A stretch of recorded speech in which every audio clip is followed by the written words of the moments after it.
विरोधी हैं तो तारीफ कर रहे हैं। ये उल्टी गंगा बह रही है और आप लॉजिक दे रही हैं सम्राट चौधरी का।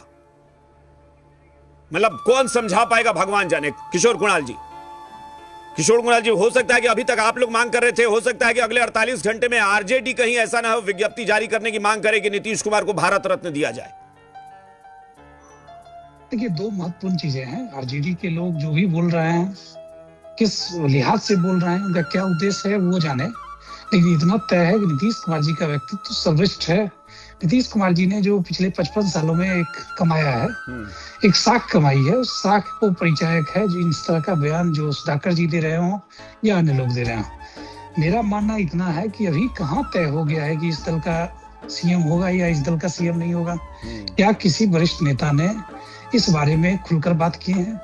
चाहे किसी एनडीए अलायंस के किसी दल के नेताओं ने क्या इस पर कोई बात की है? जब ये बातें हुई नहीं है तो राजद के लोग या अन्य विपक्षी दल तरह तरह की बातें कर रहे हैं। ये तो मैं समझता हूँ कि कहीं ना कहीं वो जलती हुई आग में रोटी सेकने का प्रयास कर रहे हैं। तो ये उनका विचार हो सकता है। हम लोग का स्पष्ट विचार है कि बिहार फर्स्ट, हमारे लिए बिहार की बेहतरी ही सर्वश्रेष्ठ है। पद परमानेंट नहीं होता है और नीतीश कुमार जी का नाता चाहे 7 सर्कुलर रोड हो या एक अन्य मार्ग हो, हमेशा से रहा है। आपने देखा होगा कई बार बीच में वो गए थे, फिर वापस आ गए, मरम्मती का काम चल रहा था, 7 सर्कुलर गए, फिर वापस आ गए। ये चलता रहा है। इसको एक हाइप देकर, एक एजेंडा के तरीके से दिखाना मुझे लगता है उचित नहीं है। जब तक चीजें स्पष्ट ना हो जाए, जब तक एनडीए की बैठक ना हो जाए, जब तक माननीय नीतीश कुमार जी का इस्तीफा ना हो जाए। हाँ, लेकिन कम से कम चलिए इतनी राहत की बात है ना कि आरजेडी को नीतीश कुमार अच्छे भी दिखे, वरना लग नहीं रहा था। आरजेडी नहीं अभिषेक जी, बिहार के 13 करोड़ बिहार की जनता तुलना नहीं कर सकते ना। बिहार की जनता तो नीतीश कुमार को प्रचंड बहुमत से जिताकर पहुंचा ही दी है सीएम की कुर्सी तक। आरजेडी के सुर बदले हैं, ये मायने रखता है ना भाई। आखिर बदले ना आरजेडी के भी सुर। अब क्यों बदले, कैसे बदले, क्या सोच कर चल रहे हैं, ये तो सही में किसी को नहीं पता। बिल्कुल, जब तक चीजें स्पष्ट नहीं है तो आरजेडी बिना बुलाए सलाह देने और बिना मांगे संवेदना जाहिर करने के अलावा उनके पास कोई एजेंडा है ही नहीं। उनके नेता राजनीति की बात कर नहीं सकते हैं।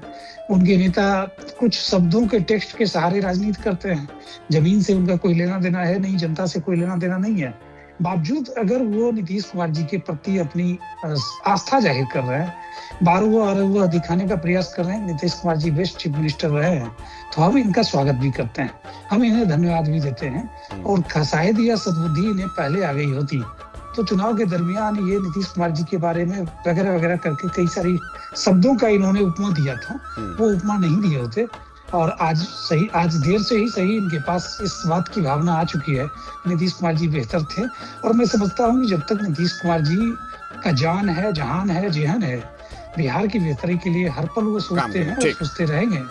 पद चाहे जो हो, पद कभी परमानेंट नहीं रहा है, लेकिन वो बिहार के लिए सोचते रहे, आगे भी सोचते रहेंगे। ऐसा हम लोग का मानना है। ठीक है, कमलेश शर्मा जी एक बात बताइए।